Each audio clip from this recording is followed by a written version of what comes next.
안녕하세요. 성공예감 이대호입니다.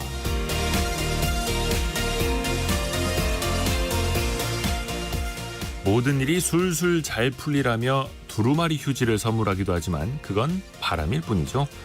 계획대로 일이 술술 풀리는 경우는 사실 거의 없습니다. 계획을 세우는 일조차 계획대로 되지 않고요. 오히려 어떤 일이 계획대로 됐다는 건 그 일이 너무 간단했거나 목표치가 너무 낮았기 때문일 수도 있습니다. 반대로 생각해보면 일이 계획대로 되지 않을 때 그 일에 더 집중해서 이끌어 나갈 수 있고 나의 능력치 역시 예상했던 것보다 더 높이 향상시킬 수 있는 것이겠죠. 2024년도 상반기가 다 지나갔고 벌써 하반기가 시작됐습니다. 올해 여러분은 어떤 계획을 세웠었는지, 계획대로 된 것과 그렇지 않은 것은 무엇인지, 지금부터는 무엇을 어떻게 해야 하는지 돌아보기에 딱 좋은 날입니다. 7월 1일 성공예감 이대호입니다. 시작합니다.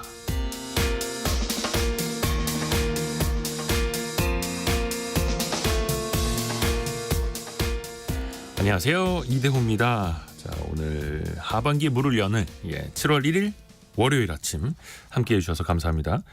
경제상식 퀴즈도 빠지지 않고 나갑니다. 길거리에서 돌아보면 고개 한 바퀴만 싹 돌리면 한두 개 이상은 보이는 이곳입니다. 이 전문점 숫자가 처음으로 10만을 돌파했습니다. 10만 개 넘는 점포가 생겼다는 건데요. 통계청이 내놓은 자료를 보니까요. 2022년 기준으로 이 관련 브랜드만 900개가 넘습니다. 치킨집 브랜드보다도 200여 개 넘게 많고요. 전체 그 가맹점 수는 편의점의 2배에 이릅니다. 아무래도 적은 자본으로 창업을 할 수 있다 보니까 쉽게 이 문을 열 수가 있죠. 그런데 또 너무 많아서 포화라는 지적도 나오고요. 저도 아침에는 항상 이거 한 잔을 마시는데요.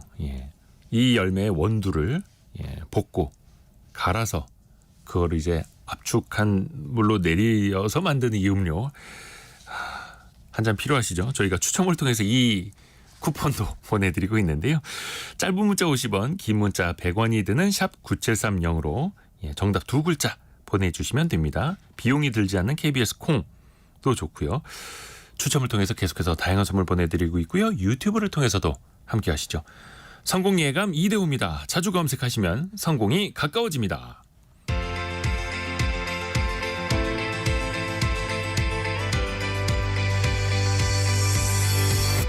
KBS 1라디오 성공예감 이대호입니다. 7139님이 새로운 달을 시작하는 오늘, 하반기 시작인 오늘 새로운 현장에 출근합니다. 응원해 주세요라고 보내주셨네요. 힘찬 발걸음 되시길 바라겠습니다.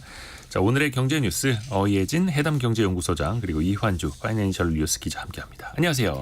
안녕하세요. 어예진 소장이 준비한 소식 어떤 건지 아이템부터 들어볼까요? 네, 올해 처음으로 내 집 마련한 사람들이 지난해보다 30% 이상 늘었다는 소식하고요. 7월 1일인 오늘부터 달라지는 주요 경제 정책들 소개해드리겠습니다. 네, 그리고 이환주 기자는요. 네, 경제가 어려워지면서 자동차 담보대출을 받는 사람이 늘어나고요.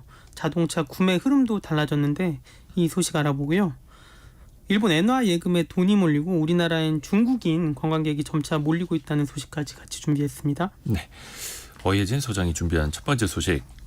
금리가 높은 상황에서도 내 집 마련 수요가 늘었다는 거죠? 네, 그렇습니다. 법원 통계에 따르면 올해 1월에서 5월 전국에서 생애 처음으로 아파트나 오피스텔, 다세대 주택 같은 이런 단독 주택을 제외한 집합 건물을 구입한 사람들이 총 17만 명에 이르는 것으로 나타났습니다. 이거는 지난해보다 32% 정도가 증가한 겁니다. 크게 보면 이제 매수 추세도 증가로 돌아섰다. 이렇게 말할 수 있는데요. 1월에서 5월 기준 생애 첫 집합 건물 매수자 수가 2021년 약 25만 명에 달했는데 글로벌 금리 인상 추세에 따라서 금리가 오르면서 2년 새 절반 수준으로 급감을 했거든요. 그러다가 올해 다시 증가세로 돌아선 겁니다. 주로 서울과 인천 지역에서 증가세가 두드러졌는데 서울에서 총 17,000명으로 작년 대비 50% 가까이 늘었고요. 네. 특히 뭐 강동구, 강서구, 중랑, 송파 순으로 비강남권이 많았습니다. 인천에서도 같은 기간 매수자가 47% 증가했는데 사실 지방에서는 여전히 뭐 미분양 이런 문제가 많은 것으로 봤을 때는 이제 이런 측면에서 좀 시장 양극화가 계속 심화되고 있다 이렇게도 볼 수 있을 것 같고요. 일단 연령대별로 보면 30대 매수자가 가장 큰 폭으로 늘었고 그 다음이 40대로 뒤를 이었습니다. 특히 서울에서 생애 첫 내 집 마련을 한 30대가 전년 대비 70%나 늘어난 점이 눈에 띕니다. 최근에, 예. 네, 그리고 지역에서는 5월 기준으로 대구광역시만 생애 첫 주택 매수자가 늘었을 뿐이지 뭐 부산은 보합이었고 그다음에 광주와 대전, 울산은 거래량이 오히려 줄었습니다. 최근에 금리가 많이 낮아지기 시작한 게 특히 6월 들어서 많이 떨어졌는데 네.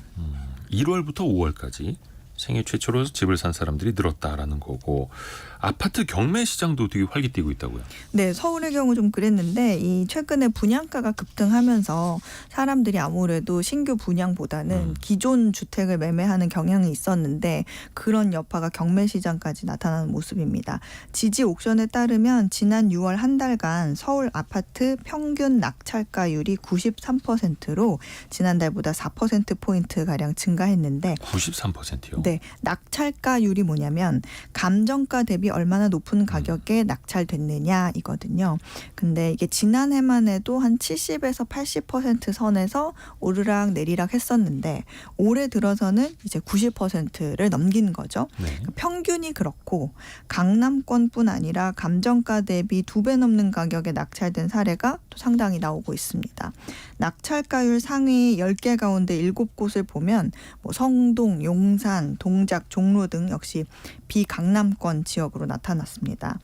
응찰하는 사람들도 늘면서 경매 건수 대비 낙찰된 건수를 말하는 낙찰률도 47%를 넘겼는데요. 지난해 4월만 해도 20%까지 떨어졌던 게 올해 4월 이후부터는 40%대를 기록 중입니다.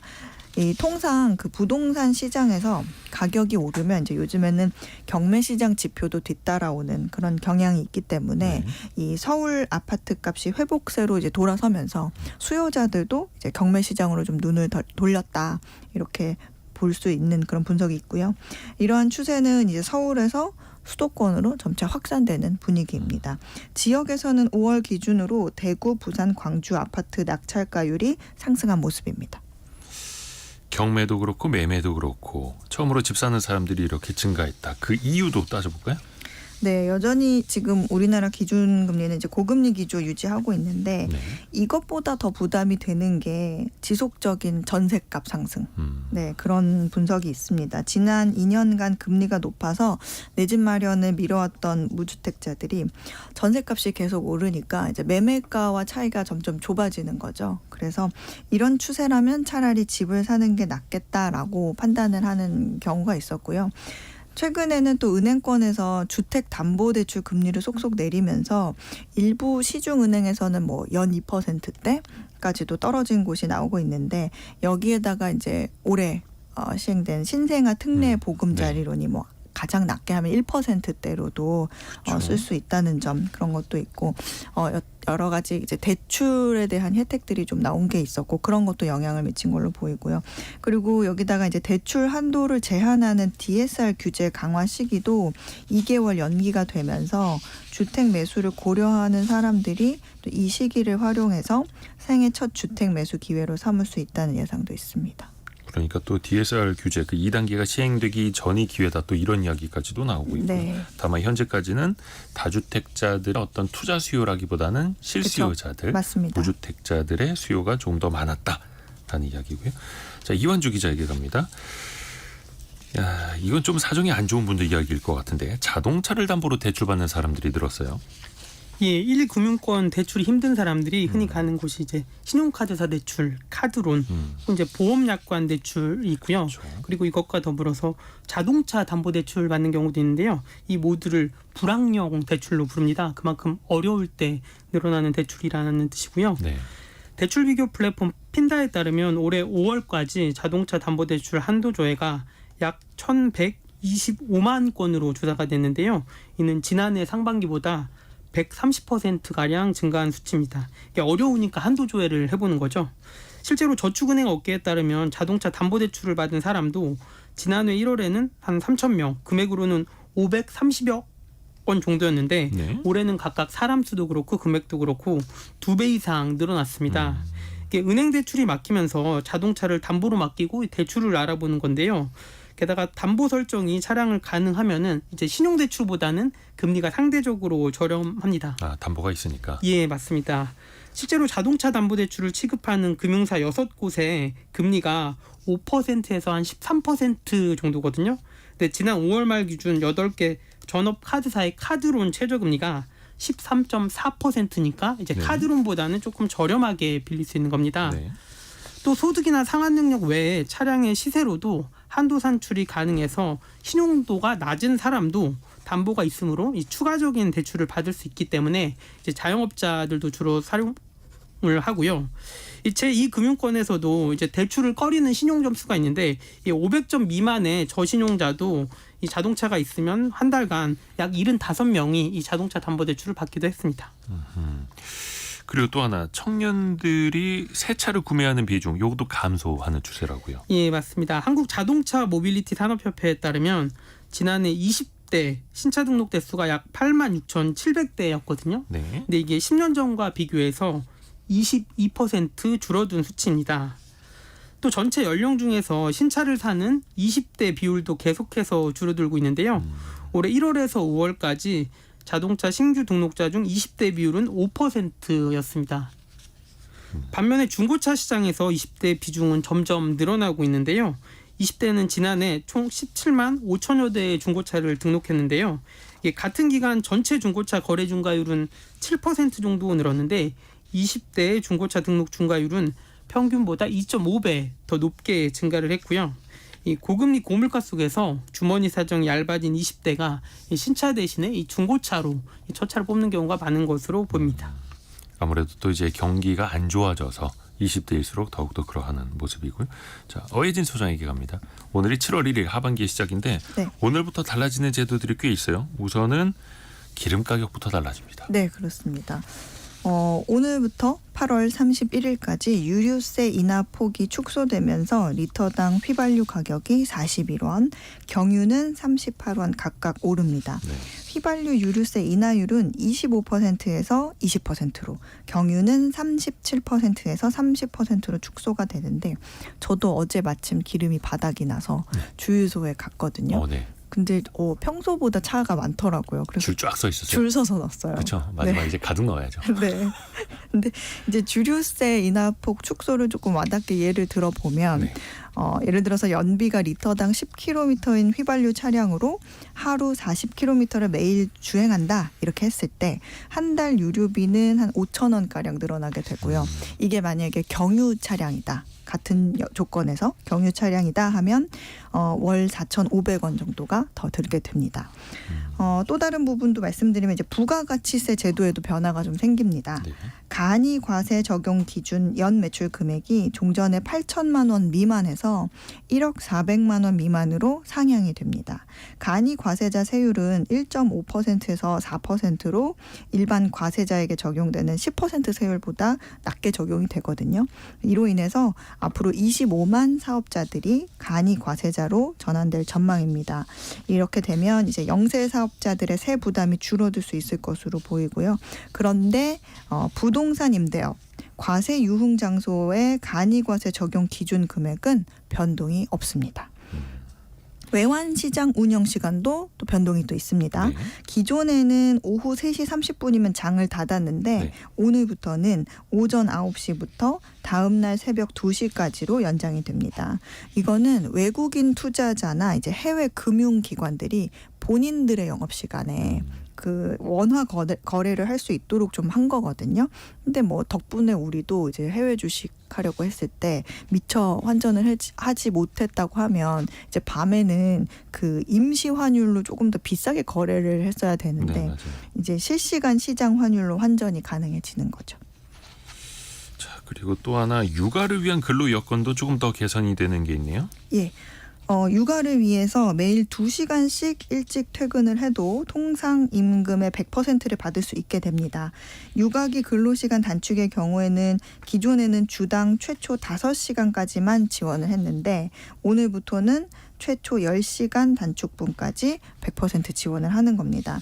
이렇게 일찍 퇴근하는 단축 근로자의 업무를 또 분담하는 동료 근로자가 있을 거 아니에요. 네. 이 동료 근로자에게 만약에 중소기업 사업주가 금전적으로 어떤 보상을 한다면 정부가 직원 1인당 월 20만 원까지 해당 회사에 지원금을 주는 제도도 시작이 됩니다.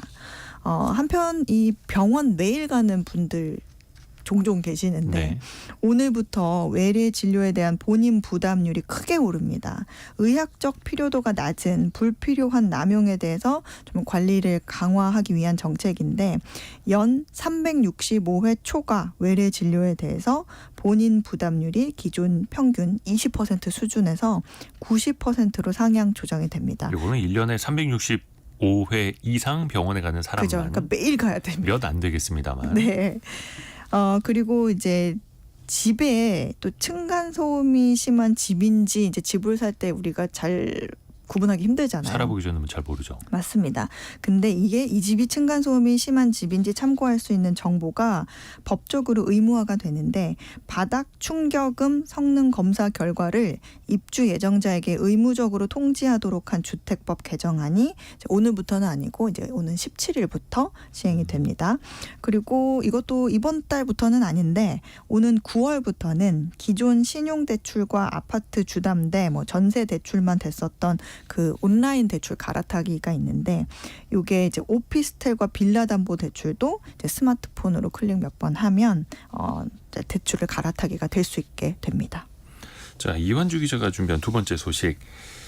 엔저 현상 때문에 일본으로 여행 가시는 분들도 많고 또 엔화 투자하시는 분들도 많이 늘었거든요. 실제로 얼마나 늘었을까요? 네, 일본 엔화 가치가 계속 하락하면서요. 국내 5대 시중은행의 엔화 예금 잔액이 올해에만 1조 4천억 원 가까이 늘었습니다. 현재 일본 100엔이 한 850원대 후반에서 860원 초반대로 근 10년 내 최저 수준인데요. 네. 국내 5대 시중은행의 엔화 예금 잔액이 계속 증가하면서 지난 27일 기준 약 1조 3천억 엔, 우리 돈으로 11조 원 규모로 집계가 됐습니다. 이 말씀하신 대로 엔화 예금 잔액이 증가한 것은 엔화 가치가 떨어지면서 환차익을 기대한 투자 수요가 늘어난 영향으로 풀이가 되는데요. 다만 엔저가 장기화될 수 있다는 전망이 나오면서 엔화 예금 증가 속도는 좀 주춤한 모양새입니다. 특히 원을 엔화로 바꾸는 엔화 환전 규모도 지난해보다는 조금 줄어들었습니다. 또 달러에 대비해서 엔화의 가치도 약세인데요. 엔달러 환율도 달러당 161엔을 돌파해서 37년 만에 가장 약세입니다. 이로 인해 달러를 들고 일본을 찾는 관광객이 급증하고 있는데요. 네. 이 일본 정부는 이 같은 오버투어리즘 문제로 인해서 주요 관광시설의 입장료를 외국인에게 더 받거나 이 식당의 메뉴 등에서 관광객은 더 비싸게 받는 그 이중 가격제를 도입해야 된다라는 얘기도 나오고 있습니다. 일본은 관광객이 너무 많이 와서 걱정. 그리고 일본 중앙은행이 마이너스 금리를 이제 탈피하면서 엔화 약세가 좀 방향을 트는 것 아니냐 이런 기대감도 있었는데 최근에는 계속해서 사상 최저치 가고 있고요. 달러당 일본 엔화는 160.8엔대 가리키고 있네요. 또 일본으로 우리나라 여행객들 참 많이 가십니다. 엔화가 싸니까요. 근데 국내에는 중국인이 많이 들어온다고요? 예, 맞습니다. 지난 5월 한 달 동안에 한국을 찾은 중국인 관광객 이 유커가 약 40만 명으로 코로나 직전인 5년 전과 비교해서 약 80% 수준까지 올라왔는데요. 네. 이 중국인 관광객이 한국을 가장 많이 찾은 해가 2016년 5월입니다.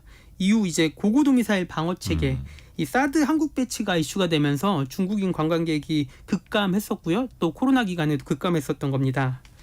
최근 중국인 관광객이 다시 늘고는 있는데 이 사드 배치 이전까지 이 회복은 힘들 거라고 전문가들은 전망하고 있는데요. 왜 그러냐면 이 과거에는 중국인 단체 관광객이 많이 들어왔는데 이 최근에는 중국 관광객도 개인화되면서 개인이 오기 때문에 이 코로나 이전이나 이 사드 이전만큼 회복하는 것은 좀 어려울 수도 있다. 이렇게 전망을 하고 있고요. 또 중국인을 포함해 한국을 찾은 전체 관광객 수가 5월 기준으로 142만 명 정도인데요. 이건 이제 코로나 이전 95% 수준으로 이제 방한 관광객 전체 숫자는 대부분 다 회복했다라고 보시면 되겠고요. 또 중국에 이어서 한국을 많이 찾은 국가는 일본, 미국, 타이완, 홍콩 순으로 우리나라를 방문을 했고요. 특히 미국과 타이완 같은 경우에는 한류의 영향으로 코로나 전보다 더 많은 관광객이 우리나라를 찾았습니다. 그러니까 사드 이전보다는 어떻게 보면 우리나라를 찾는 관광객의 국적이 다양해졌다라고 하는 거고요. 또 이제 다만 중국인이 많이 들어오기는 합니다만 그 씀씀이는 예전과는 좀 많이 또 달라졌고 규모가 조금 더 이제 작아진 것 그런 것들도 특징적으로 나타나기도 하고요. 자, 오늘의 경제 뉴스 정리해봤습니다. 파이낸셜 뉴스 이환주 기자, 해담경제연구소 어예진 소장 함께했습니다. 고맙습니다. 감사합니다.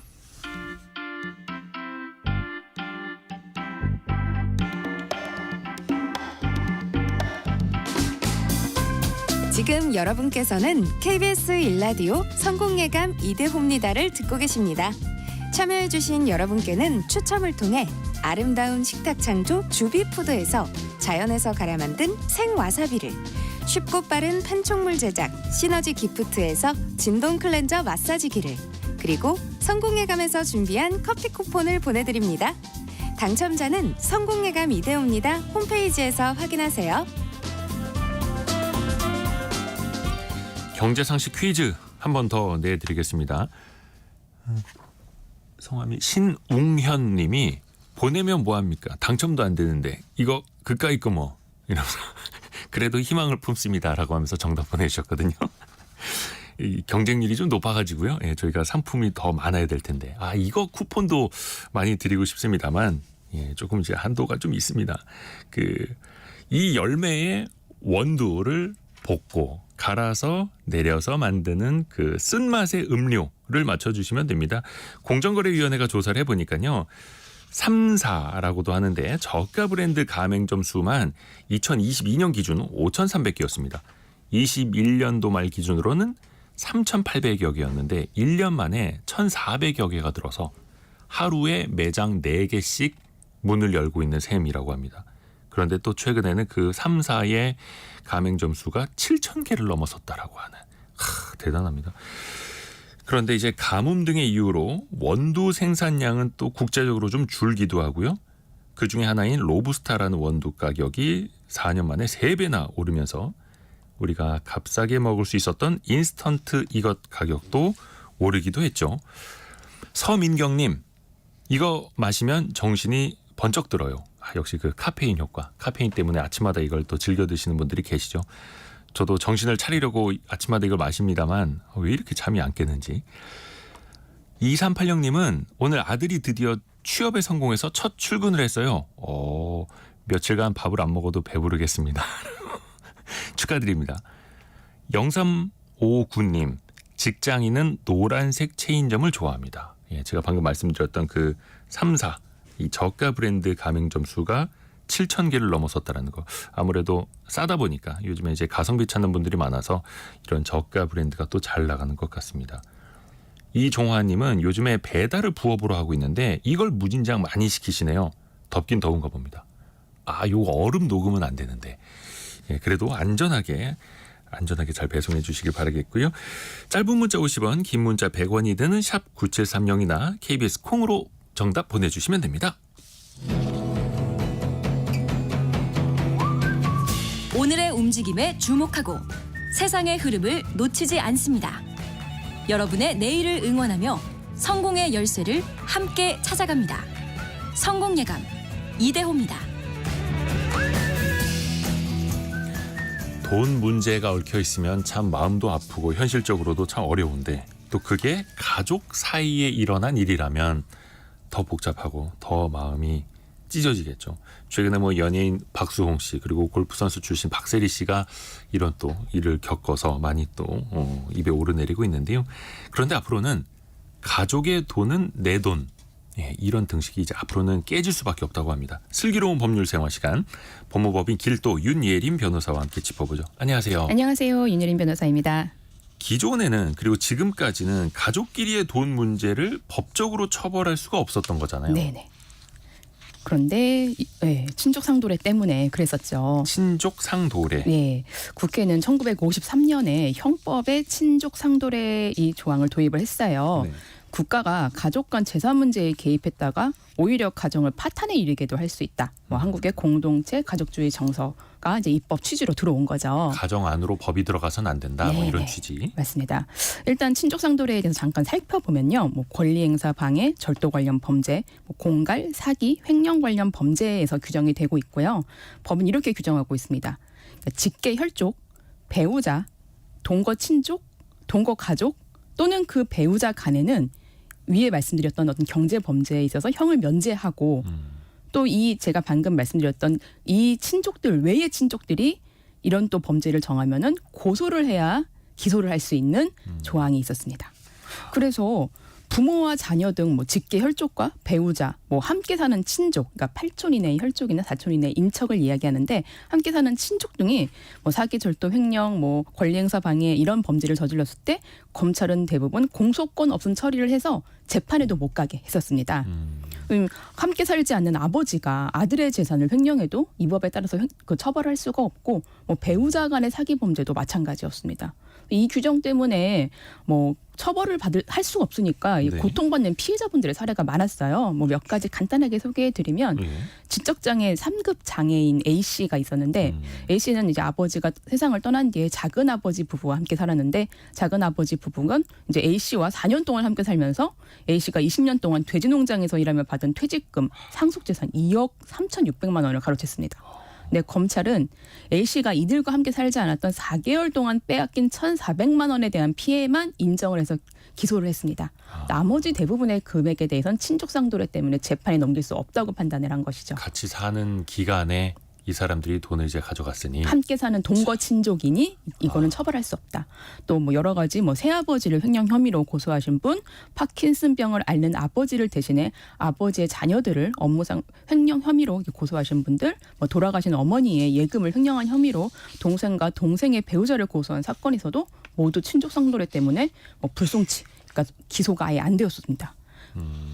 근데 이제는 이런 식으로 가면 안 된다라는 거잖아요. 그 형법에 친족 상도례를 도입했던 그 시기랑 네네. 지금의 세상은 또 많이 달라졌으니까. 맞습니다. 네. 그래서 얼마 전에 헌법재판소에서 이게 위헌 판결이 나왔던 거고. 네. 그럼 앞으로는 어떻게 달라집니까? 예, 이게 일단은 위헌 판결이, 그러니까 헌법 불합치 결정인데, 네. 요 결정에 난 취지를 헌법 불합치. 네. 네. 헌법 불합치는 이제 이 법을 개정을 해라. 그래서 내년 12월 31일까지 개정을 하지 않으면 친족 상도례 규정이 효력을 상실한다라는 이제 그런 결정이고요. 일단은 그 법 자체는 유효한데 네. 이 효력은 즉시 중단이 되었습니다. 결정난 날로. 위헌은 그냥 그 당시 그냥 그 즉시 무효가 되는 것이고 조금 차이는 있는데 네. 이제 어쨌건 현재로서는 이제 이 친족 상도례 효력은 중단이 된 거고, 이 결정 이유를 좀 살펴보면은 피해자와 가해자 사이에 실제 어떤 유죄 관계가, 그러니까 유대 관계가 존재하는지도 묻지 않고 기소도 할 수 없다라고 하는 거는 좀 과도하다. 또 미성년자나 장애인 등 취약한 지위에 있는 가족 구성원의 경제적 착취가 용인될 수도 있다. 그리고 아까 말씀드린 것처럼 기소 자체가 안 되니 재판으로 넘어가지를 못하니 피해자가 형사사건 재판에서 재판 절차 진술권, 형벌권 행사 요구 이런 부분들이 제한될 수 있다라는 부분들이 이제 그런 부분 이제 그런 이유를 들어서 이 헌법 불합치 결정을 냈고요. 예. 근데 이제 아까 말씀드린 것처럼 이제 동거하지 않는 친족이 저지른 재산 범죄에 대해서는 고소가 있어야만 재판에 올릴 수 있도록 하고 있는데 네. 이게 친고죄라고 하잖아요. 근데 이 친고죄 부분은 합헌으로 일단 결정에 나 있는 상태입니다. 그래서 이 친고죄 부분은 적용이 돼서 규정되고 있습니다.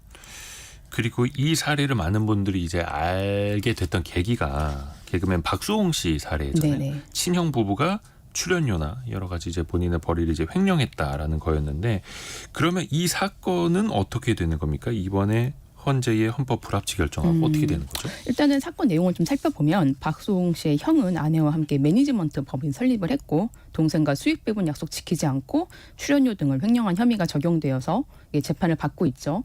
그래서 법인의 자금을 사적으로 상용을 하고 또 허위 직원을 등재해서 인건 및 명봉으로 수억 원을 빼돌렸다. 이런 내용으로 재판을 받고 있습니다. 그래서 네. 친형은 1심에서 징역 2년을 선고받았어요. 근데 여기서 아버지, 그러니까 이 박수홍 씨와 박수홍 친형의 아버지가 이건 자신이 한 행위라고 주장을 했었습니다. 아하. 친족 상도례를 이용해서 아버지는 처벌할 수 없으니 형이 처벌을 받지 않게 하려는 어떤 주장 아니냐라는 이야기가 나왔었습니다. 근데 여기서 이제 박수홍 씨 부친의 주장이 맞다고 가정을 해볼게요. 그러니까 박수홍 씨의 부친이 횡령을 한 게 맞다라고 가정을 하면은 이 헌법 불합치가 지금 헌법재판소에서 나왔으니까 이 네. 효력도 중지되었으니까 부친도 처벌할 수 있는 거 아니냐라고 생각할 수 있는데 네. 그 부친은 사실 처벌을 할 수 없습니다. 이게 처벌은 이제 행위시의 법률에 따르기 때문입니다. 그러니까 이 이미 횡령이 지나간 일이어서. 횡령이 있었을 때는 친족 상도례의 효력이 있었으니 이걸 이제 소급해서 할 수는 없는 처벌할 거라서 수는 없는 거여서. 맞습니다. 그리고 또 박세리 씨 사례에서는 그 재단을 통해서 아버지를 고소한 것 아닙니까? 네, 이 맞습니다. 경우에는 그러면 친족 상도례는 어떻게 적용이 되는 거예요? 일단은 먼저 친족 상도례가 적용되는 범죄냐 아니냐부터 따져야 됩니다. 네. 박세리 씨가 아버지로 고소한 주요 혐의는 일단 사문서 위조입니다. 아까 말씀드린 것처럼 뭐 권리행사방해, 절도 관련, 뭐 공갈, 사기, 횡령 관련 이런 사건에서 이제 친족 상도례가 적용이 되는데 사문서 위조는 이 범죄에서 일단 빠져 있었습니다. 그래서 애초부터 친족 상도례가 적용되는 범죄는 아니어서 그냥 돈을 가져다 쓴 게 아니라 사문서를 위조한 혐의이기 네. 때문에 박세리는 친족 상도례의 이번 결정과는 상관이 없고 그리고 또 아까 말씀 주신 것처럼 고소한 주체가 박세리 씨 개인이 아니라 박세리 희망재단이라는 재단이었어요. 네. 그래서 친족 상도례가 해당되지 않습니다. 아하. 그리고 또 간혹 이제 그 연예인들 관련 기사들도 이런 것들이 나오고 공직자들 관련된 내용들도 종종 나오던데 자녀 이름으로 돈을 빌린 부모들이 많지 않습니까? 자녀가 유명인일 경우에 네네. 내 자식이 누군데 네네. 걔가 갚아줄 거야. 내가 좀 급히 좀 쓰자 이런 식으로. 그러면은 이런 경우에 부모의 돈을 자녀가 대신 갚지 않아도 된다라는 걸까요? 네. 갚지 않아도 됩니다. 사실 이거는 뭐 친족 상도례와 상관없이 과거부터 갚지 않아도 되는 거였는데요. 원래도? 네네. 연예인들 가족 뭐 비투 논란 때문에 뭐 절연했다 뭐 이런 네. 얘기 들으면 안타깝잖아요. 근데 이게 갚을 능력이 없는데도 거짓말을 하거나 뭐 유명인인 자식이 대신 갚아줄 거라는 식으로 이제 이야기를 해서 돈을 받아서 편취했다. 라고 하면은 당연히 사기죄로 처벌이 가능합니다. 이때는 피해자가 가족이 아니라 피해자가 다른 사람인 거잖아요. 네. 제3자인 거잖아요. 그래서 이거는 그렇죠. 뭐 처벌이 가능합니다. 뭐 가족이 아닌 그러니까 당사자가 아닌 이상 가족의 채무는 변제할 의무가 없습니다. 이게 민법에서는 이제 부부의 일방이 가족을 꾸려나가면서 일상가사에 대한 계약을 하고 채무를 졌다면 이에 대해서는 부부의 다른 일방이 책임을 져야 한다는 내용은 있습니다. 근데 뭐 이런 부분을 제외하고는 뭐 다른 가족의 채무를 변제할 의무는 전혀 없습니다. 그래서 뭐 채무자의 가족이나 지인에게 돈을 갚으라고 연락하거나 뭐 방문하거나 뭐 이렇게 요구를 하면은 과태료나 벌금형, 징역형으로 처벌도 가능합니다. 그리고 돈 빌린 사람의 명의가 아닌 가족의 재산은 압류도 불가능합니다. 그래요. 그 유명인들 같은 경우에는 본인의 명예가 이제 훼손이 될까봐 그냥 암암리에 대신 돈을 갚아주고 이런 경우도 좀 있었는데 원칙적으로는 대신 갚아줄 필요가 없다. 안 갚아줘도 된다라는 거고. 근데 이게 또 너무 빡빡해지는 것 아닌가라는 걱정도 들어요. 뭐 예를 들어서 부부 사이에도 공동으로 재산을 같이 모아나가고 있는데 한 사람의 동의 없이 한 사람이 돈을 뭐 쓸 수도 있는 거고 네네. 투자를 할 수도 있는 거고 그러다가 나중에 다시 채워넣을 수도 있는 거잖아요. 네네. 그럼 설마 이런 부분까지도 나중에 문제가 될 수도 있을까요? 예, 좀 이런 부분도 문제가 될 수 있습니다. 뭐 배우자가 급한 일 때문에 말을 하지 않고 뭐 지갑에서 뭐 돈 몇만 원 꺼냈다. 뭐 이래도 사실 뭐 절도죄가 성립이 가능할 것 같고. 뭐 친족 상도례가 이제 사라지면. 네네. 또 부모님께 월급 맡기고 용돈 받았었는데 부모님이 그 돈을 다 써버렸다. 뭐 이런 사실 내용도 커뮤니티에 많이 나오고 있잖아요. 이러면은 또 횡령죄가 성립될 수 있을 것 같아요. 하지만 이제 이 친고죄라는 부분은 아까 살아있다고 말씀드렸잖아요. 그래서 직접 고소가 있어야 성립을 할 것 같습니다. 저도 뭐 어릴 때 엄마 지갑에서 뭐 100원, 200원 꺼내 쓴 적 있는데 예, 과거에는 죄가 아니었지만 지금은 죄가 될 수 있습니다. 야, 그러니까 이게 세상이 더 팍팍해지면은 심지어 왜 가족들 사이 그런 거 있다 하더라고요. 감정 싸움 때문에 아주 소액으로도 그냥 소송을 걸어버리는. 네, 맞습니다. 혹시나 또 그런 부작용이 생기지 않을까 걱정이 들기는 합니다만 어찌됐든 친고죄 네네. 본인이 직접 고소를 해야 된다라는 거고 만약에 이제 본인이 번 돈으로 가족 중에 누가 재테크 투자를 했다. 네네. 그래서 뭐 성공할 수도 있는 거고 실패할 수도 있는 네네. 건데 그러면 이제 그 책임이라든지 아이고 이것도 굉장히 복잡해지겠는데요. 네, 사실 성공했을 때는 문제가 안 되는데 실패했을 때 문제가 됩니다. 이게 사실 이게 문제가 많이 되는 게 뭐 이혼 소송에서 또는 이제 빚내서 투자를 했다가 못 갚고 있을 때 다른 이제 채권자로부터 이제 요 채무에 대한 변제 압박이 들어올 때 이 문제가 됩니다. 그래서 아까 말씀드린 대로 이제 부부 일방이 가사를 위해서 이제 했던 계약으로 발생한 채무라면은 다른 일방이 이에 대해서 연대 책임을 져야 되는 부부 일상 가사 책임이 있는데 다만 빚내서 투자했다고 못 갚았다 뭐 이랬다고 해가지고 다른 일방이 갚아줘야 될 의무는 없습니다. 아까 말씀드린 대로 그리고 또 이혼 소송에서 이게 그러니까 투자를 해서 전체 공동 재산의 감소를 가져왔다. 그래서 이거는 내 채무가 아니라 상대방의 특유의 채무다. 그래서 이거는 재산 분할 대상이 아니다라고 하는 주장 많이 나오거든요. 아하. 네. 근데 이럴 때는 사실 뭐 투자로 감소된 공동 재산에 대한 기여도를 좀 낮게 평가받을 수도 있고 아니면은 이거는 정말 저 사람이 단독으로 했던 어떤 채무다라고 해서 단독 채무로 결정이 날 수도 있습니다. 이게 가정의 운영과 상관없는 빚인데 재산 분할에 이제 계산에서는 포함되지 않아야 된다라는 주장이 받아들여지는 경우도 있고요. 그래서 재테크하실 때는 이제 뭐 과도한 금원을 투자하시는 거 피하셔야 되고 당연히 배우자분과 또 상의하셔야지 해야 됩니다. 과도한 단독 채무를 졌을 때는 이혼 시 재산 분할할 때 더 불리해질 수도 있는 거네요. 네, 맞습니다. 특유 재산이라는 얘기만 최근에 그 재벌의 이혼 소식 때문에 많이 들었지. 네. 특유 부채가 있다라는 것도 또 새로 알았네요. 재산에는 부채와 그냥 포함이 되는 거니까. 적극 재산과 소극 재산이 모두 포함됩니다. 그래서 혼자 어떤 손해를 봤을 때도 더 불리해질 수도 있다. 또 하나가 이게 그 유산 가지고 분쟁 벌어지는 경우 굉장히 네. 많습니다. 아니 아버지 왜 누구는 더 많이 주고 왜 누구는 더 적게 주십니까? 네네. 막 이런 식으로. 네. 이것도 재판까지 가는 일이 굉장히 많죠. 예, 많습니다. 예를 들어서 부모가 장남에게 모든 재산을 증여한다, 뭐 상속한다, 뭐 이런 유언장 쓰시고 돌아가시는 분들도 있고, 뭐 아들에게만 준다, 뭐 이런 식일 수 있는데 이제 만약에 장남에게 모든 재산을 증여한다라고 했을 때 동생들은 소송을 할 수 있습니다. 그러니까 자녀라면은 법적 상속분의 절반은 받을 수 있도록 규정한 민법에 따라서 유류분 반환 청구 소송을 할 수 있는 것인데요. 그러니까 어떤 유언장이 따로 있었더라도요. 네네. 그러니까 뭐 예를 들어 설명을 드려볼게요. 예. 3남매인데 부모님께서 장남에게만 모든 재산을 상속하겠다는 유언장을 쓰신 거예요. 예. 그러면은 원래는 이게 3분의 1씩 나눠야 되는 재산을 한 명이 모두 다 가져가게 되는 거잖아요. 네. 그럼 다른 자녀들은 한 푼도 못 받게 되는데 민법에서는 자녀라면은 요 3분의 1씩의 반, 그러니까 6분의 1씩은 받아야 된다라고 정하고 최소한은 있습니다. 얼마 줘야 된다. 네네. 자녀니까. 네. 그래서 뭐 이렇게 그 자녀 같은 경우는 2분의 1로 정하고 있고요. 또 배우자도 2분의 1, 그리고 직계 존속은 3분의 1로 정해져 있습니다. 이런 기업 또 이런 유류분 반환 청구 소송이 있을 수 있고 또 기업은 따질 수도 있는데요.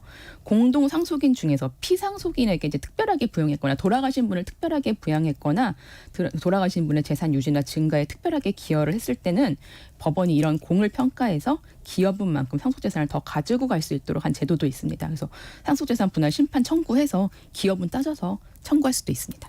근데 얼마 전에 헌법재판소에서 헌법 불합치 결정 나온 게 있잖아요. 네네. 그게 이 유류분 제도 아닌가요? 맞습니다. 그래서 헌법재판소는 4월달에 예. 유류분 제도에 대해서 이제 헌법 불합치 결정을 했고 효력이 즉시 정지되었습니다. 돌아가신 분의 뜻과는 관계없이 특정 가족에게 법정 상속분 일정 비율을 보장하는 유류분 제도가 현실에는 맞지 않는다고 하는 취지예요. 그냥 혈육이라는 이유로 의무적으로 얼마를 주는 게 이건 네네. 맞지 않다. 그러니까 유류분 자체는 정당한데 형제자매의 유류분까지는 좀 헌법에 맞지 않는다라고 하는 거죠. 형제자매 같은 경우는 3분의 1까지의 유류분이 인정이 되거든요. 돌아가신 분의 형제, 자매까지. 맞습니다. 그럼 뭐 부모 자녀나 배우자의 경우에도 뭐 폐륜적인 상속인들에게는 뭐 유류분까지 줄 필요가 있냐라고 하는 판단이십니다. 그래서 유류분도 그렇고 친족 상속에도 그렇고 이제 변화하는 사회 속에서 가족의 의미나 좀 범위도 달라지고 있고 법도 이에 따라 변화해야 된다는 헌법재판소의 판단이 최근 연달아 나오고 있었습니다. 그러니까 이제 어르신이 돌아가시기 전에 나한테 진짜 살아서 못된 짓만 한 자식한테는 1원 한 푼 주고 싶지 않은데 왜 저 녀석에게까지 내 재산의 일부를 줘야 되느냐. 네네. 나는 싫다 하는데 현재는 법적으로도 6분의 1은 줘야 된다 이렇게 되어 있는 거고. 네네. 근데 이게 앞으로 어떻게 되는지는 또 국회에서 법을 개정을 해야 된다는 맞습니다. 거네요. 윤예린 변호사 통해서 살펴봤습니다. 고맙습니다. 네, 고맙습니다. 라디오 정보센터 다녀옵니다. 북한이 오늘 새벽 탄도미사일 2발을 동북 방향으로 발사했다고 합동참모본부가 밝혔습니다.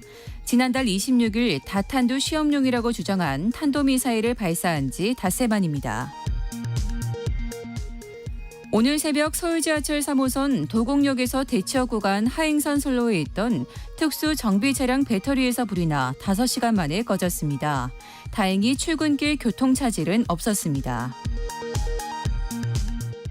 주식 매매 정보를 제공한 이른바 주식 리딩방 서비스가 위법하다는 이유로 이 계약을 토대로 한 위약금 합의까지 무효로 볼 수 없다는 대법원 판단이 나왔습니다. 오늘부터 온라인 도매시장에서 포장 규격 수준과 저장성이 높은 건어류, 냉동품을 중심으로 수산물 거래가 가능해집니다. 지금까지 라디오 정보센터 뉴스 정한나였습니다.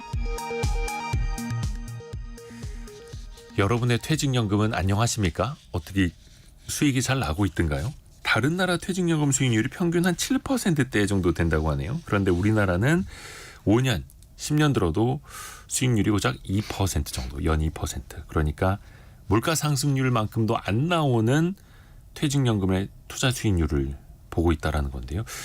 잘 관리해야죠. 물론 잃지 않는 것도 중요합니다만 물가 상승률도 못 따라가는 이 투자 수익률은 좀 문제가 있겠죠. 돈워리 투자백서 시간에 한번 같이 들어보시죠. 연금박사 상담센터 이영주 대표와 함께합니다. 대표님 안녕하세요. 안녕하십니까, 이용주입니다. 반갑습니다. 우선 이거부터 좀 짚어봐야죠. 연금이라는 게 당연히 이제 노후를 위한 건데 오히려 이 퇴직연금을 일시금으로 받아가는 분들이 많다면서요. 그렇죠. 네. 사실 연금으로 받으라고 만들었는데 그렇죠. 뭐 여러 가지 사유로 인해서 그 연금을 안 받고 일시금 받으신 분들이 굉장히 많습니다. 뭐 수익이 낮은 것도 굉장히 큰 이유겠죠. 네. 일단 제가 그 통계자료를 보니까 2023년도에 퇴직연금 수급을 시작한 IRP 계좌. 네. 요즘은 퇴직금을 다 IRP를 받아서 거기서 받는 거잖아요. 네. 53만 개의 계좌라고 합니다. 근데 이 중에서 일시금을 선택한 계좌와 연금을 받는 계좌를 분석해 보니까 일시금 받는 비율이 89.6%. 89.6%요? 10명 중에 9명은 다 일시금 받고 그러니까 연금으로 제도를 만들어 놨는데 그 네. 일시금으로 받아요? 연금으로 받는 사람은 10.4%밖에 안 되는 거죠. 10명 중에 1명밖에 안 된다고요? 네. 연금을 연금으로 받는 게 10명 중에 1명. 그렇죠. 근데 뭐 여러 가지 이유가 있습니다. 일단 지적하신 대로 수익률이 너무 낮아서 굳이 그 안에서 운영하는 게 의미 없는 분도 계시고요. 네네. 일단 제가 통계를 좀 봤더니 퇴직금 적립액이 낮은 사람일수록 일시금 받는 비율이 높아집니다. 아, 그러네. 그거 나눠서 받아봐야 얼마나 돼 이런 그렇죠. 거네요. 네. 이게 이제 잦은 이직이잖아요. 그러니까 뭐 한 3년 만에 이직하게 되면 퇴직금 쌓이는 금액이 뭐 한 1,000만 원도 안 되잖아요. 네. 그러니까 이거 뭐 나중에 노후에 받아봐야 뭐해. 뭐 수익도 내기 힘든데 그냥 사다 여행이나 다니자. 그럴 뭐 수도 이런 게 있겠네요. 있습니다. 실제로 일시금 선택한 계좌에 적립금 받더니 평균 1,600만 원에 불과했고요. 반면에 연금을 선택한 계좌가 10명 중에 1명밖에 안 되지만 연금을 선택한 계좌의 평균 적립액이 1억 4천만 원이었습니다. 그러니까 많이 오래 근속을 해서 퇴직금을 많이 쌓으신 분들은 거의 대부분 연금으로 받으려고 했고 그렇지 않고 좀 급여가 낮거나 비정규직이거나 그다음에 뭐 이직이 잦거나 그다음에 수익률이 낮거나 이런 여러 가지 이유로 인해서 퇴직금이 적으신 분들은 대부분 다 일시금 받는 거죠. 이러다 보니까 어떤 상황이 벌어지냐면 안정적인 직장에서 안정적인 월급을 받았던 사람들은 연금으로 받아서 더 안정적인 노후를 보내게 되는 것이고 불안정한 직장에서 불안정한 월급 받아서 불안정하게 사셨던 분들은 일시금 받아서 노후에 더 불안한 상황이 발생한 거죠. 완전 선순환과 악순환이 확 나눠져 있는 그렇죠. 거네요. 네. 근데 정부에서도 이 퇴직연금은 노후를 위해서 연금으로 받으십시오. 이렇게 약간 세제 혜택을 주면서 유도를 하고 있잖아요. 그렇죠. 기본적으로 퇴직금은 IRP를 받게 돼 있고 이제 네. 의무적으로 그 IRP를 받아서 10년 이상 연금으로 수령하게 되면 퇴직 소득세의 30%에서 40%까지 할인해 줍니다. 네. 자, 그런데 이렇게 할인받는 건 되게 좋은데 퇴직 소득세를 할인해 주는 것인데 네. 퇴직 소득세 자체가 굉장히 낮습니다. 이게 왜냐하면 이제 장기 근속하신 분들이라든가 또 퇴직금이 이렇게 높지 않으신 분들은 실제 퇴직 소득세 자체가 낮기 때문에 그 낮은 세금을 할인해봐야 큰 의미가 없는 거거든요.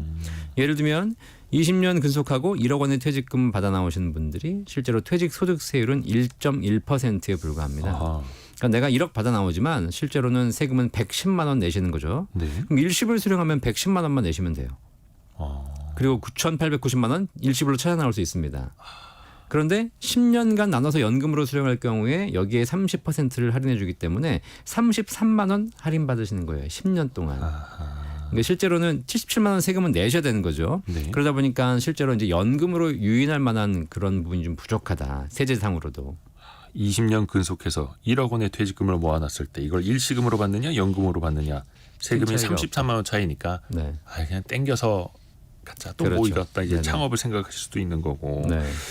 아이고 또 하나가 개인형 퇴직연금 그 IRP 있지 네. 않습니까? 네. 근데 여기서 수익이 나면은 절세할 수 있는 그런 효과도 있지 않습니까? 그렇죠. 일시금 찾지 않으시고 IRP에서 운용하셔가지고 나중에 연금으로 받을 때 이제 수익이 발생하잖아요. 네. 그러면 그 수익을 발생하게 되면 거기에 대해서 절세 효과가 또 있습니다. 퇴직금을 실제로 IRP 운용하게 되면 수익 발생한 것에 대해서 연금 소득세를 과세하거든요. 네. 그러면 한 5.5에서 3.3% 저율 과세가 가능합니다.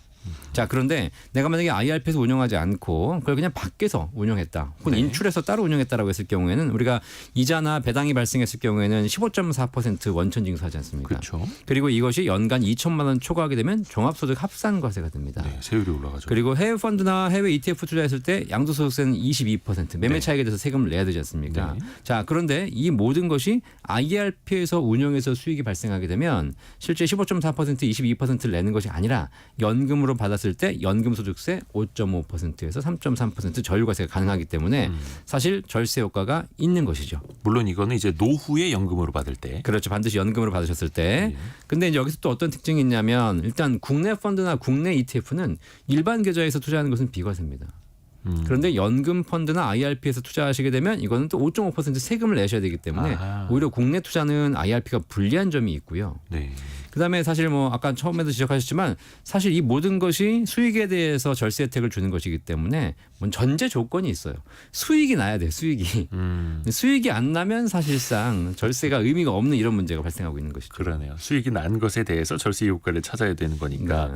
근데 앞에서도 이제 말씀을 드렸습니다만, 아이고 이 연금 계좌 수익률이 부진하잖아요. 그렇죠. 실제로 지금 전체 IRP 퇴직연금 계좌의 그 비중을 보니까 90% 가까이가 정기 예금으로 운영하고 있습니다. 그러다 보니까 실제 퇴직연금 계좌의 최근 5년 또는 10년간 연환산 수익률을 조사해 봤더니 최근 5년간 연환산 수익률이 2.35%, 10년치는 더 낮습니다. 2.07%. 거의 그냥 딱 예금 수익률 정도 나오죠. 그렇죠. 거의 대부분 정기예금 있다 보니까 이 수익률이 2%에 불과하고요. 그나마 이제 이제 작년에 주식시장이 약간 좋아지면서 조금 회복된 것이고 이게 별로 이렇게 좋지 않았다는 거죠. 그런데 반면에 똑같은 연금인데 국민연금. 네. 국가에서 운영하는 국민연금의 2017년부터 2021년까지 5년간 연평균 수익률을 보니까 연 7.63% 수익이 나왔어요. 예, 예. 거의 5% 넘게 차이가 나는 거잖아요. 이러다 보니까 이걸 굳이 그냥 뭐 내가 IRP에서 운용하는 것을 그냥 뭐 개인 뭐 은행이나 뭐 증권사 이렇게 운영사에 맡기는 것보다 국민연금에 맡기는 게 더 나은 거 아니냐 이런 이야기들이 좀 나오고 있습니다. 예를 한번 들어보면 월 급여 400만 원 받는 분이 연간 연봉으로 한 5천만 원 되는 거죠.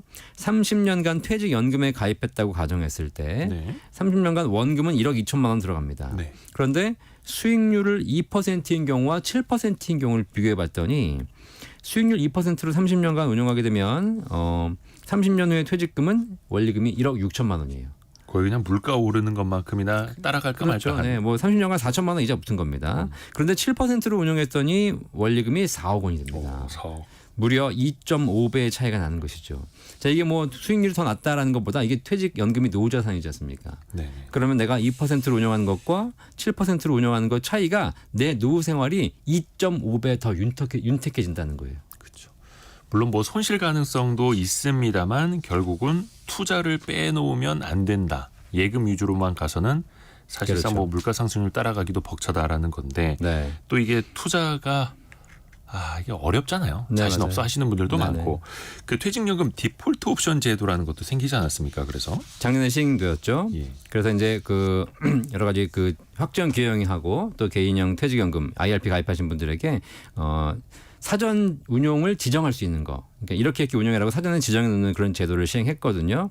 그래서 이제 실제로 운용 지시를 하지 않아도 초반에 운용 지시를 한 대로 그대로 운용할 수 있도록 하는 디폴트 옵션 제도를 시행했습니다. 근데 하지만 실제로 시행하고 보니까 대부분 다 저위험 자산 중심으로만 하고 있고요. 네. 대부분 다 정기예금 중심으로만 하고 있다 보니까 이 제도가 사실 유명무실해졌죠 지금. 아하, 이 디폴트 옵션 제도도 뭐 라디오 광고나 뭐 캠페인이나 뭐 저희 같은 데서 여러 번 이제 소개를 해드립니다만 네. 또 많은 분들이 이거를 잘 또 모르고 계시고 개인적으로 제가 봐도 그 선택한 데 보니까요. 초저위험, 저위험, 중위험, 고위험 이렇게 선택하게 해놨더라고요. 다 위험자를 다 붙여서 위험자 붙인 거예요. 반대로 이렇게 하면 어떨까? 고안전, 중안전, 저안전, 초저안전 뭐 이렇게 하면 다 안전한데 예. 제일 안전한 거, 좀 덜 안전한 거 이렇게 하면 오히려 좀 사람들이 약간 위험 자산을 편입할 수 있지 않을까라는 또 생각도 해봤습니다. 그렇죠. 근데 어찌 됐든 간에 돈을 불리려면 노후를 준비하려면 말씀드린 것처럼 투자가 빠져서는 안 되고 네. 그런데 항상 이게 또 위험성은 제대로 알려야 하니 그렇죠. 그 이름을 고위험, 중위험 이렇게 또 나뉘게 되고 그러니까요. 네. 그러니까 사람들은 또 그걸 기피하게 되고 또 그래서 대부분 낮은 수익률로 가게 그렇죠. 되고 네. 이 고리를 좀 끊어야 될 텐데요. 대표님이 보시기에 네. 현실적으로 수익률을 좀 높일 수 있는 방법은 뭐라고 생각하세요? 뭐 제가 드리는 안보다 이미 국가에서 좀 검토하고 있는 모양이더라고요. 네. 그래서 지금 최근 뉴스에 보니까 국민연금을 퇴직연금 사업자로 참여시키겠다라는 어허. 방안을 검토 중에 있습니다. 어, 물론 이제 운용사들은 안 좋아하겠죠. 국민연금 들어오면 훨씬 더 이제. 그렇죠. 그런데 국민연금이 퇴직연금 사업자로 들어오게 되면 어떤 장점이 있냐면 일단 국민연금은 거대한 기금 형태로 운영하지 않습니까? 네. 그러니까 규모의 경제 효과 있으시죠. 그러니까 내가 그냥 뭐 개인적으로 알아서 하는 것보다 일부 운용사에서 하는 것보다 큰 규모로 기금, 지금 국민연금 기금이 1,000조에 육박하기 때문에 규모의 경제를 통해서 훨씬 더 높은 수익을 제공할 수 있는 방법이 있고요. 그다음에 지금 퇴직연금을 연금으로 받는 사람보다 일시금 받는 사람이 많기 때문에 옵트아웃 방식을 검토하겠다는 얘기가 있습니다. 옵트 아웃이요. 이게 뭐냐면 자동으로 연금을 주는 거고, 그러니까 연금이 자동으로 세팅이 되는 것이고 일시금을 신청한 사람들, 연금을 거부한 사람들에게만 일시금으로 주겠다. 그래서 되도록이면 일시금 많이 받지 않고 연금으로 많이 받아가고 그다음에 국민연금을 통해서 수익률을 높여서 궁극적으로 노후 자산을 좀 확보하는 이런 부분의 안을 지금 국가에서 검토 중인 것으로 알고 있습니다. 기본값을 연금 지급 방식으로 네, 연금박사 상담센터 이영주 대표 통해서 들어봤습니다. 고맙습니다. 감사합니다. 앞에서도 노후를 위해서라도 이제 투자를 알아야 된다라고 말씀을 드렸는데요. 2부에서는 개미스쿨 시간 기다리고 있습니다. 증시각도기 곽상준 부장과 함께 국내외 증시 또 전반적으로 살펴보죠. 뉴스 들으시고요. 10시 5분에 금방 다시 뵙겠습니다.